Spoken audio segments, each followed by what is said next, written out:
What up, though, everybody? This Prophet Mahmoud representing all the cast offs worldwide. Y'all know what a cast off is. A cast off is being who you are, even when it's one unpopular.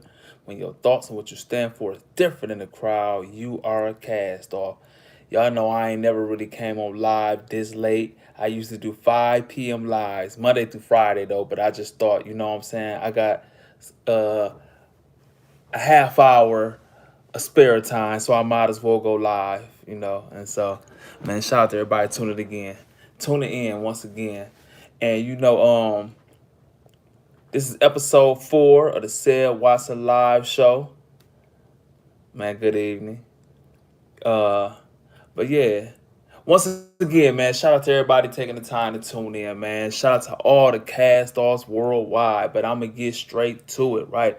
And so, y'all know when I do episodes, I give the 7 principles of one nation of Christ, but right now we at 4, and the fourth principle is self-accountability. But before we talk about self-accountability, y'all know I always have to say, lead with love and respect. If we lead with love and respect, the world will be a way better place. Not leading with our money, not leading with what we know, not leading with our opinion, not leading what we think. Not lead with Bible scripture, not lead with authority, but lead with love and respect. And when I say love, I'm not talking about a feeling. I'm talking about an action. When you treat people the way you want to be treated, when you walk in a room and speak, when you bump into somebody, say, excuse me, and I apologize. Don't interrupt people when they talk. And if you accidentally do, say, I apologize.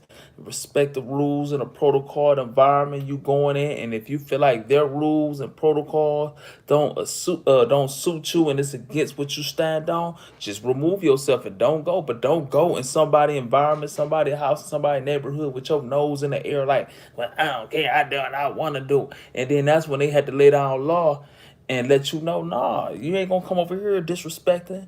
And you might not go for that. Now a fight, a war, a drama break out just because you disrespected them and their environment. So if we lead with love and respect, the world will be a way better place.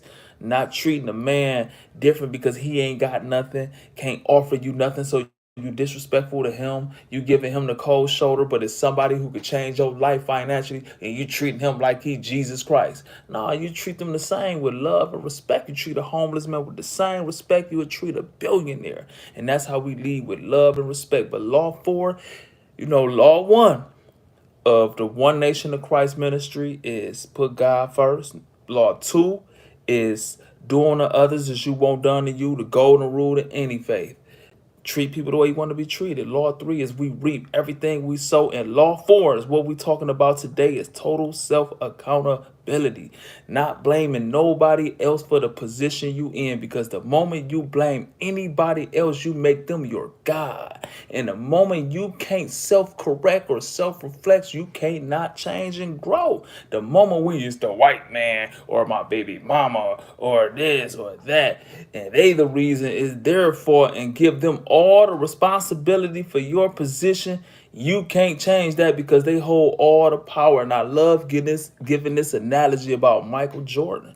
Michael Jordan, right, is probably known as the greatest basketball player of all time. Now, pretty soon this generation say LeBron.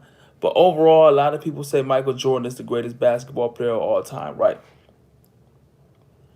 And I believe he got to that status because he was total self-accountable. He was going against my favorite team, the Detroit Pistons, the Detroit Bad Boys Pistons, led by Isaiah Thomas, Joe Dumars, Bill Laimbeer, Dennis Rodman. That was my first favorite basketball team ever. And I remember watching them beat Michael Jordan. They clotheslining him out the air. He not getting the call. Scottie Pippen wasn't up to par, and it was just Detroit Pistons was putting the Chicago Bulls out, right? But Michael Jordan not one time said it was Scottie Pippen's fault, or it was the coach's fault, or it was the referee's fault. And he could have said all that because he didn't have that much help, and the referees was letting the Pistons beat him up. But what he did is he corrected what he can correct, and he made himself better. He went to the weight room and got stronger. So when the Pistons beat him up out the air, and he could handle the contact, he's stronger. Scottie Pippen develop because he hanging with Michael Jordan. They going to work out, lift weights together, and he allowed Phil Jackson to coach him different. They ran a triangle offense where Scottie Pippen had the ball now and Jordan played off the ball so they wouldn't know where he had on offense and double team. So he changed his game, changed his body. And what happened when he changed himself, he ended up beating the Pistons and becoming what we know as the greatest player ever. But the moment he would be like, it's the referee's fault or it's Scottie Pippen's fault, man, he'd have just been the same player and had somebody else to blame, and he wouldn't have corrected himself and he would have underachieved, and we wouldn't know the Michael Jordan we know today. So it's all about self-correction and just taking accountability for the position we in and where we at in life. But the moment we blame anybody else for our circumstances, it's so hard for us to change because we think it ain't our fault. And if it ain't our fault, we just a victim and can't do nothing about it. So that's why that law is so important to me, especially as a young man. Self accountability, bro, for real. And we lack that. We lack that so much. Especially as men in communities I'm from, we blame everybody else for our own bullshit, bro. I'm dead serious. I was that guy. I was that guy. Thank God I had people to hold me accountable for my BS. I'll never forget, right? You know, I know I'm supposed to be going on. I'm supposed to talk about Bad Boys 4, the movie I just seen, but let me just talk about this, right? So, in 2002, the police ended up playing dope on me, right? So I ended up going to jail. I ended up taking the plea bargain, having time served. I just told the judge, yeah, I smoke crack, got a drug program, got 5 years probation, time served. But during that time, you got to realize I was like one of the biggest rappers in Ohio. My songs all over the radio and stuff. I think that's when Ohio Player was out. I had this song called Ohio Player, and they had heavy rotation from Cincinnati to Cleveland to Toledo to then everywhere, right? So I'm in the county jail, depressed. I get out, I'm on house arrest, depressed. And so I'm just playing the video game, right? Playing the video game. And so my sister was looking at me like, when you gonna get your hair cut? When is you gonna do something besides playing that video game? You a fucking bum. You gonna be a loser. You a bum. I liked you better when you was on your grind. You took your money, paid for your studio time, and put your own music out without asking nobody, and you hit the radio and getting paid to do what you love. That's the guy I know. Who is this loser right here playing a fucking video game, feeling sorry for himself? And at that moment, well, before she said that, I was blaming everybody else. I was blaming my mama because my mama did steal my lawyer money. My mama still did steal my bond money where I couldn't bond out or pay my lawyer, so my lawyer wouldn't represent me. So I had to just plea out and plead guilty for some crack that wasn't mine. I was blaming everybody else, blaming my cousin for not throwing no bread and stuff like that, and throwing nobody was like I was just blaming just a weak ass punk. That's what I was doing. And when my sister said that, I looked in the mirror like, you right. And I never played a video game again ever since. But it's all about total self accountability for real. And so a lot of times we lack people who will hold us accountable for our bullshit because a lot of people don't love us. They'll sit there and watch us self-destruct, watch us about to walk over a cliff and won't be like, hey, bro, you might not want to go that way. And so a lot of people just don't even want the conflict with you or don't even care enough, or they just like you the way you are. And when people accept you for the way you are, a lot of times we can't grow if they don't want us to be better, if they don't see better in us. But a lot of times people won't correct us if we a weak weasel. And anytime somebody offer advice or correction, we have some bullshit to say back. Like, well, this the reason why, or no, you want to and want to debate. Man, people got their own issues. If they give you correction and you want to go back and forth and debate, man, they don't give a fucking what you do. And so we have to be correctable at the same time of being totally self-accountable. But let me get on to the next thing. Bad Boys 4. I just went to the movies and watched Bad Boys 4. I was so disappointed in Bad Boys 3 that I almost didn't go see Bad Boys 4, right?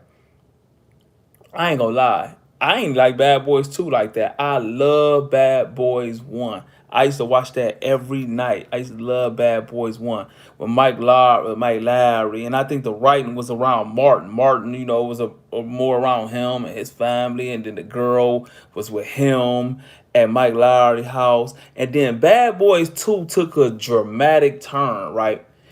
And I read Will Smith book to understand like he ain't playing second fiddle to nobody. But a lot of y'all who younger, y'all probably know Will Smith was as the big movie star and Martin wasn't as big as him. But if you my age, you know during that time Martin was like way bigger than Will Smith at that time. Y'all probably don't know that. Y'all probably like, yeah, trapping. But if you my age, if you 43 and remember how big Martin was and Martin movies and stuff like that, he was just as big or not as big as Will Smith at that time. So it couldn't just be Will Smith based. But Bad Boys 2, you could tell Will changed his image and it was all about him. He was fucking Arnold Schwarzenegger in there just killing 50 people without reloading a gun, and it was just mainly about him. Bad Boys 3 was mainly about him and his son and all this. It was just, and I think it lost me. It became a damn war movie. He became like Steven Seagal, just this untouchable badass killing everybody, right? But Bad Boy 4, I think they looked at Will like, Will, you gonna have to take a back seat again, and we need to write around Martin more and make it more of a comedy. You know what I'm saying? And that's what they did at Bad Boys 4. It was more about Martin. And he was funny as hell, man. I took my son. I know y'all be like, man, you was a bad dad. I took my 8-year-old son to go see all that cussing and stuff like that.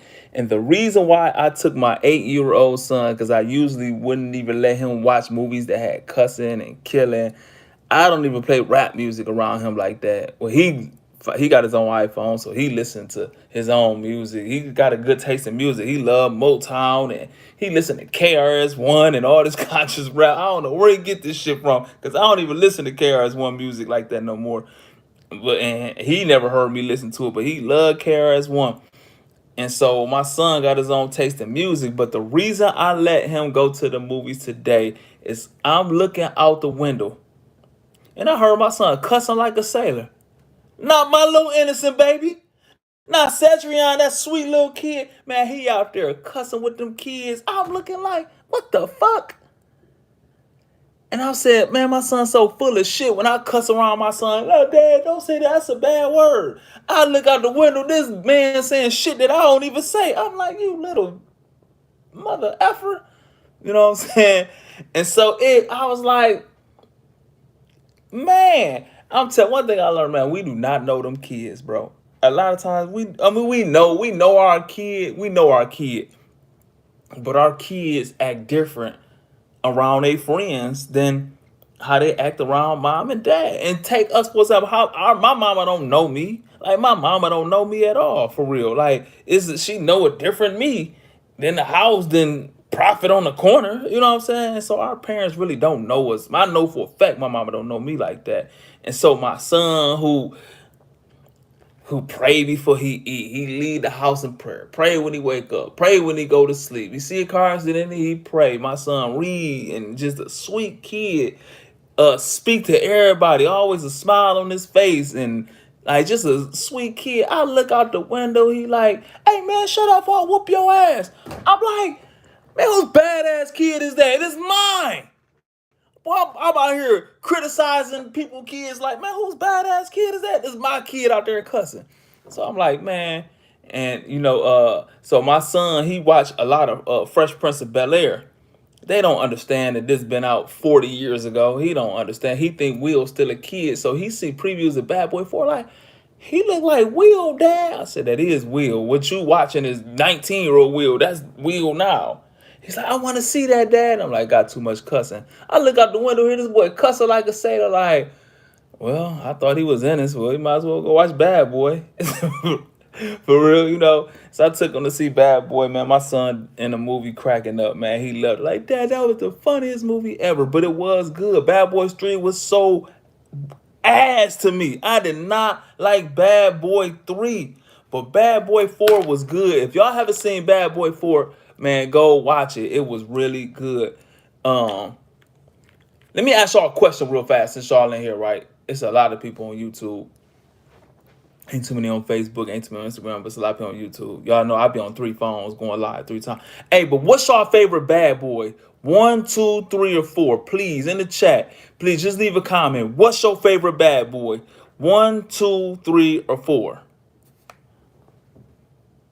And then once y'all tell me that, I'll let y'all know my order. What's y'all favorite bad boy? Bad boy one? Okay, we got one bad boy one. Soon as one get three, like, and then I'll go. Like soon as, okay, that's two for one. Damn, all y'all like one. Okay, bad boy. I ain't gonna tell y'all mine yet. I'm gonna just let y'all go first. Okay, that's three for one. Two got zero, three got zero, and four got, damn, four for one. Bad boys one, bad boys two, bad boys three, bad boy four. Five for one. All right, so it's obvious everybody like bad boy one. But I agree. I like bad boy one too. Bad boy one, my favorite. I'm gonna go bad boy one. Hey, you said Bad Boy 2 when he took. Hey, that's my favorite part of Bad Boys 2 when Martin took that X. That's like the only part I really like of Bad Boys 2, and he took the X and the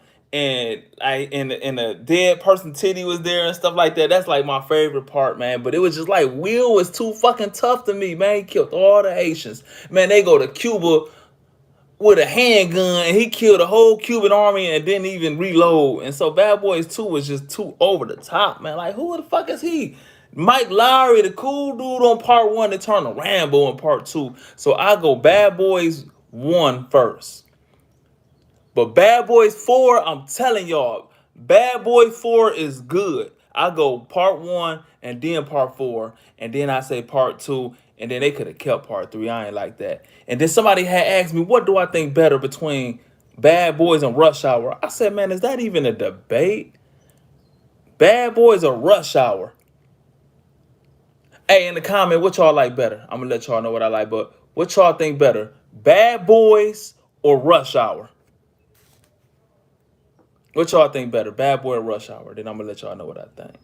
Damn, I'm tripping. I'm supposed to be hurry up and getting in and out. Here I'm gonna talk about stuff I ain't even got. You said Rush Hour? Okay, that's one Rush Hour. Two Rush Hours. I have to see Bad Boy 4. Yes, you have to see it. And not on bootleg. Go to the movies and see it for real. Don't do it on Fire Stick. Don't be in that motherfucker buffering and stuff. Go to the movie. I'm telling y'all, if y'all ain't been to the movies, go see Bad Boys 4. Y'all would like it. Y'all would like it. So, but yeah, I like Rush Hour better than Bad Boys. Well, let me say, Rush Hour 3 was so whack though. But Rush Hour 1 and 2, nah, don't bootleg this. Like, you want to go see this. For real. It was good. Do they even make bootleg CDs anymore? Like, I ain't seen the DVDs. All right, let me keep going. Okay, but Bad Boys 4, yeah, I took my son, man. I heard him outside cussing and was so surprised. I'm like, man, you cussing like that? I might as well let you watch. I've been wanting to watch movies with my son, and he come in. I had to turn the movie off and stuff like that because I don't want him like, man, you cussing like that, like. So like, man, it's so crazy, man. Like, and I gotta blame myself because I cuss in front of my child, man. I cuss in front of my child, and like I said, man, kids do what you do and not what you say. But my son's so full of shit. Like, Dad, you shouldn't cuss. That's bad language. So I'm thinking like, well, I can keep cussing. It's offensive to him. He telling me to stop cussing. So I got a good kid on my hand. The whole time this little motherfucker been playing me. You outside cussing. You saying stuff I don't even say. Like, damn. Damn kids, man. Father's Day tomorrow, man. Father's Day tomorrow. Hey, can I give some advice to fathers, right? I made a video about this, but I took it down, right? Like, if you have a dad, like, to all my fathers on here, right, who really ain't like been in their child life, right? I think this is what we should do, especially as black men, right, with kids, and we fell out with the moms or whatever. And like I never went through that because my son always lived with me, right? And so like even now it's just me and my son. But like, say that you got a child's mama, y'all, like, who was just on BS and you just went away for a minute, or you went to jail and your kid, you got a little boy. I can't tell you what to do with a little girl. I don't know, but I'm just speaking from a little boy. But this what I would say just to take steps into being a dad. And this what I think all our little kids need, right? My advice to dads, right, is even if you ain't been paying child support or you've been absent, This is what I want you to do, and I think this is what we need, right? Okay, sign your kid up for sports and just pay for the sports league, right? Take your kid there, stay there, and pick them up and take them to get something to eat afterwards and drop them off. That's a start right there.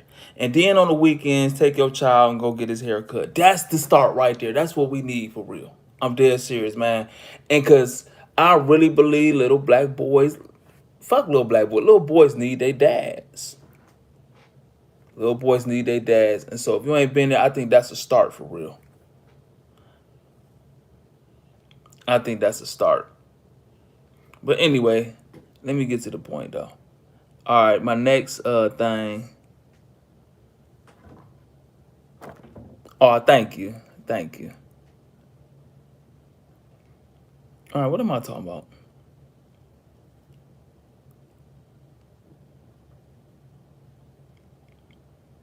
Hey, let me ask y'all something, man. This ain't got nothing to do with nothing, man. Somebody had inboxed me and asked me, "What's your biggest pet peeve of dating?" My biggest pet peeve dating is that stupid ass question. Tell me about yourself. Man, I hate that so much, man. You hit me with it, tell me about yourself. It is over. I cannot stand that. Like, damn, if you want to know something, quit being so fucking lazy and just ask what you want to know and create a conversation. Tell me about yourself. What you want me to tell? Well, I was born in 1980 and like, what do I supposed to give you? Just my life story, man. Just ask a question. Tell me about yourself. That is the most irritating question in the world. Tell me about yourself. Goodness gracious. Tell me about yourself. Man, that is one of the most irritating questions in the world. Tell me about yourself. But I ain't gonna be on here long, man. I just came on here to tell you about Bad Boys 4. I said I was gonna be on here 15 minutes, and look at me at 22 minutes. But yeah, that's one of my pet peeves. Tell me about yourself. Hey, let me ask y'all something. Why I got y'all here? Hey, what's your biggest pet peeve dating? I want everybody to respond to this. Everybody on Facebook, what is your biggest pet peeve dating? Like your first time meeting somebody, and like just what's your biggest pet peeve? That's Facebook. This is YouTube. What's your biggest pet peeve dating? This is Instagram. What's your biggest pet peeve dating? Besides, tell me about yourself. Tell me about yourself. What the fuck? Should we give you the autobiography of Prophet? Tell me about yourself. But that's mine though. What's your biggest pet peeve dating? Oh yeah, y'all. If y'all was tuned in yesterday, man, I told y'all about when you talking to a woman who been married, right? I think, man, like, goodness gracious, for some reason they cannot keep their ex-husband off of their mind and out the conversation. You could say anything and they gonna top the story with their ex-husband. Like for real, like man, be like, what's your favorite food? Like, man, I love fish. Man, me and my ex-husband, yeah, man, we used to always go fishing. Like, damn, can I say anything without you bringing about your ex-husband? Like, yeah, so what's your favorite number? Be like, four. Oh yeah, me and my ex-husband. Oh my God, we used to fuck 4 times a day. Be like, what the hell? Like, damn, can I say anything? And now you hate the number four. Like, you go to McDonald's with like, hey, let me get number four. Now you just think about her fucking her ex-husband 4 times a day. Like, goodness gracious, can I say anything without you topping my story with your ex-husband? And so that's a pet peeve of mine too, when a woman always just name dropping men and talking about her ex for 50 minutes. And that, tell me about yourself. You know what I'm saying? But yeah, that's one of them. Um, okay, I'm about to be out of here, but I gotta give y'all this because somebody had asked me that, right? Somebody had asked me for some reason. It's so many people who design clothes right now, and somebody had asked me how did I get my clothing company, my streetwear brand, so big. But my advice first is just to get a logo, like come up with get a logo first, right? And make sure it's sweet. Just don't put that logo. Just don't put it on a shirt if you don't think it's dope. Get a logo that you really like and put it on the shirt, right? put the shirt on and take pictures of it wearing it, and people, if they say they like it, if it's family members, just press up enough for your family and friends and give it to them. And then you take a picture of them with your stuff on, have them post it on their page, and you post it on your page. You post two people a day who you love, and you have them posted on their page, and then pretty soon people like, damn, let me get one, cuzzo. Then you start selling to your family and friends, and then I think that's where you start at. I believe that's where you start at before you go get LLCs, before you go get 1,000 t-shirts. Make sure you got a product that people want, because we so caught up in like, this is business. It's not a business if you don't have people who want your product. It's just, you can have all the fancy stuff in the world, the logo, the website, the LLCs. If you don't have people who want your product, is not a business. And a lot of times we put the cart before the horse when we do that. So I say get a product, right? Even if, like, for example, if I sold food, I wouldn't just go open up a restaurant. Like, I'm good at cooking. What I would do is I would cook and I would sell dinners first. I would take them to my job. I would sell them first. Now people on the internet like, man, when can I come get a meal? At 5 o'clock, come. This is what I'm doing. I'm a cook first and build my clientele, and then I might move up. And then once my clientele is out of control, then you could move into a food truck and all that. But a lot of times we put the cart before the horse and get all this overhead with all this rent with a staff, and we don't even know if we got a product that'll sell. And so that's what I would do first is, get my clothes on many people's backs as possible. Don't even think about making money right now. We get caught up in so much like, man, I need to make money off of it. Man, a lot of times you ain't gonna make money in your business for the first 2 years. It'd be a whole bunch of losses. It might be big and you might be making a lot of money, but you have to pay for those losses and extra marketing and promotion, all that. So I say get your product, and if you taking pictures and people like it with you taking pictures with your stuff on and your family and your friends, I say that's where you start for real.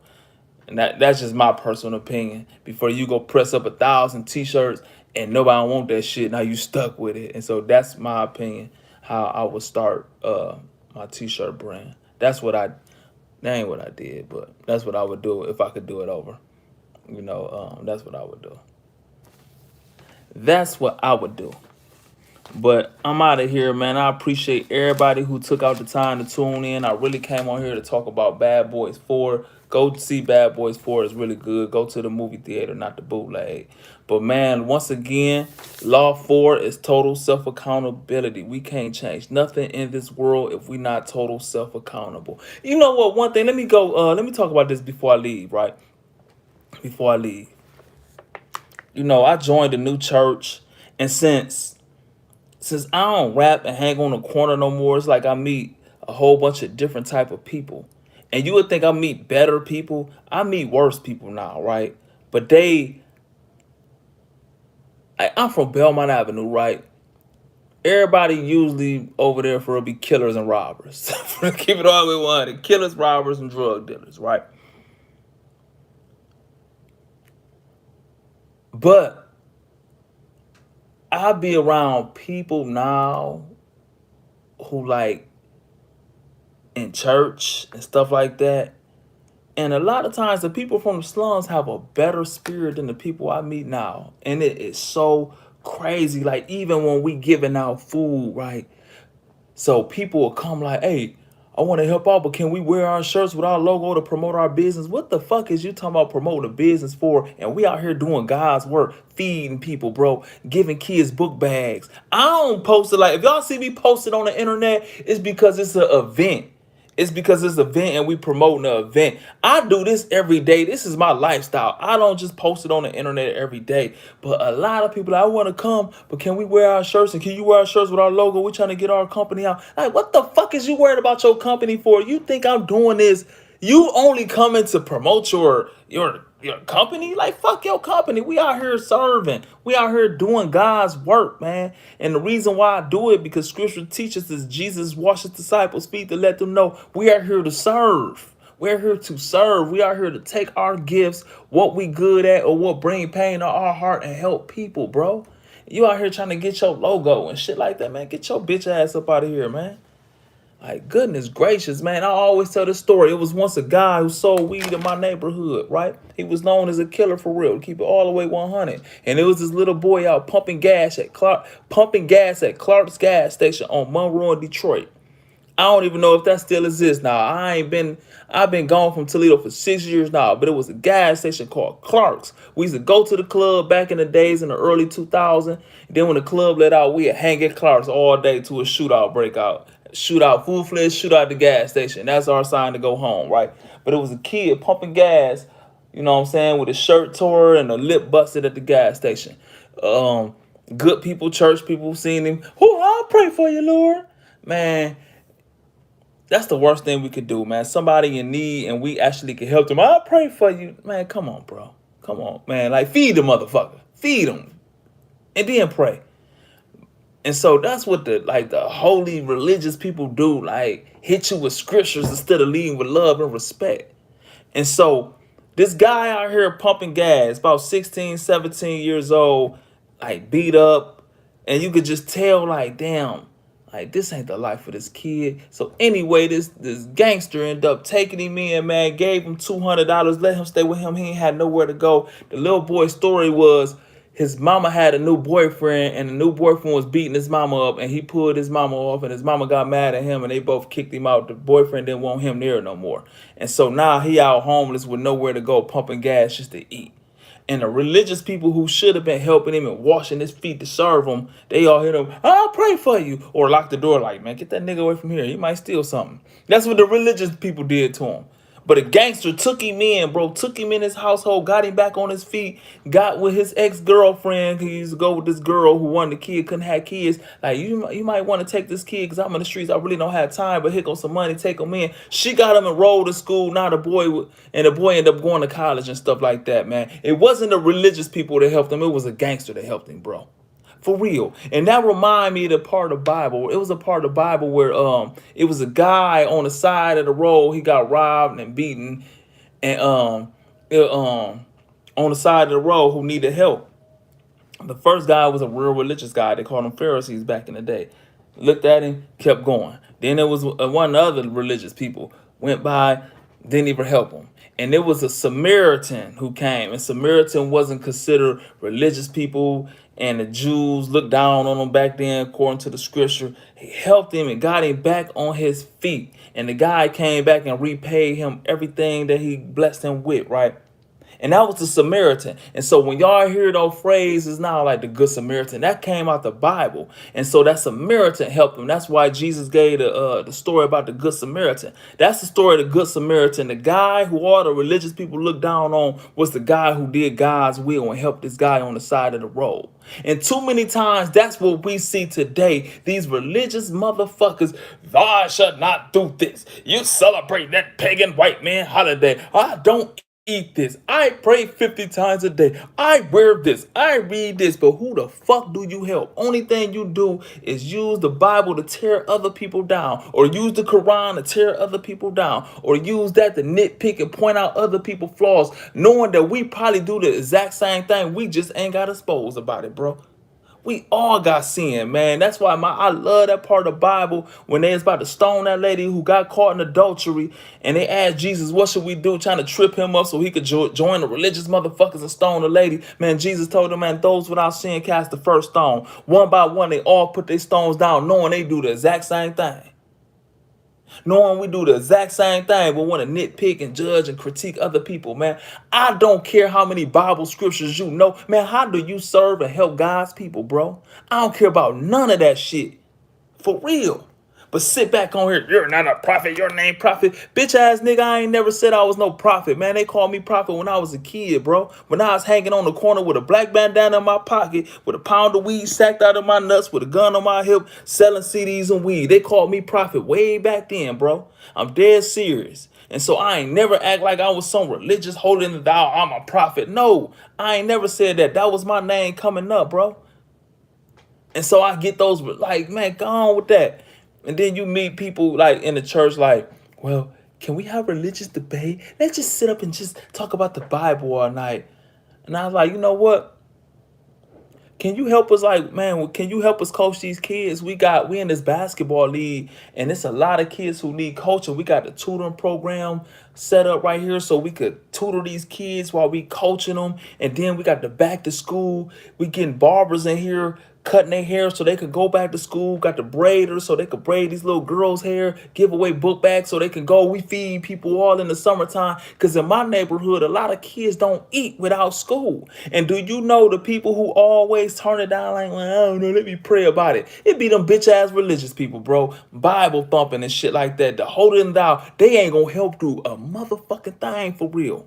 And so that's why I can't stand them people, bro. I'm dead serious, man. Jesus said, wash feet. We are here to serve. Jesus didn't walk around, I shall not do that. Nah, let me pray on it before I help you, man. Jesus raised the dead. He fed people. He healed people. He helped people. He was out in the world, and then he could give you God's word. But what we do is we want to give God's word and Bible thump without helping the soul, man. Unlame yourself. I can't stand these religious motherfuckers, bro. I'm dead serious, and that's why I said, since I've been down here in the South, and since I've been in church and coaching kids, I ain't hanging on the corner no more with a gun on me and stuff like that. If these people is worse than the motherfuckers who I was gang banging with. I'm dead serious. I said I'm supposed to be gone. It's 40 minutes and I'm on here still talking. Let me get up out of here, but I appreciate everybody who took the time to tune in. And if y'all don't know, we have started the One Nation of Christ ministry where we got sports league sponsor, getting these kids back in sports, because sports is a metaphor to life to me. We teach these kids about self-accountability in sports because you have to be self-accountable in a team sport. We don't have teamwork in our black community, and so sports teach kids teamwork a lot of time. We don't have discipline in our community. Sports teach kids discipline. We can't accept correction as grown. We in sports you have to accept correction. And so that's why that's why we bringing sports in the community. For real. And sports is a gateway drug to other stuff. So now while we got you here, we gonna teach you about lead with love and respect and having a good attitude. And now we could have a tutoring class called Good Manners and teach you about financial literacy while you 9, 10, 11 years old. So you won't be out in the world like me, 35, with no credit, fucked up credit, don't know nothing about real financial literacy. Nah, let's get these babies while they're young, while we got them in sports. That's what we doing. Every day we going to black-owned business, taking $10. Everybody who helped me feed, I come, okay, here go $10, $10. We got $50. Let's go support a black-owned business in the neighborhood.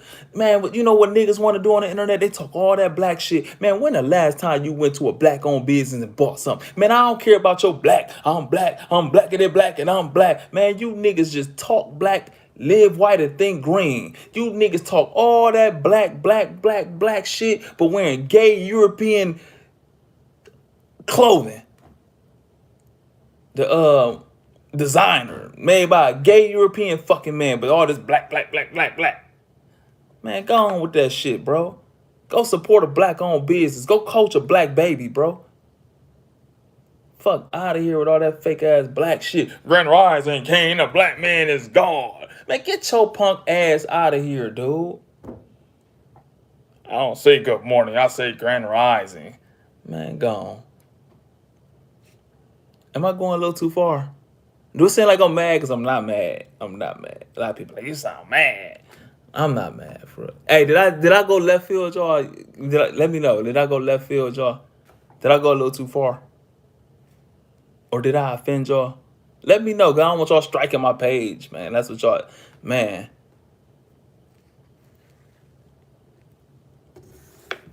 But it's 9:30. I should have been in the bed. I've been in bed early, man. I ain't been asleep.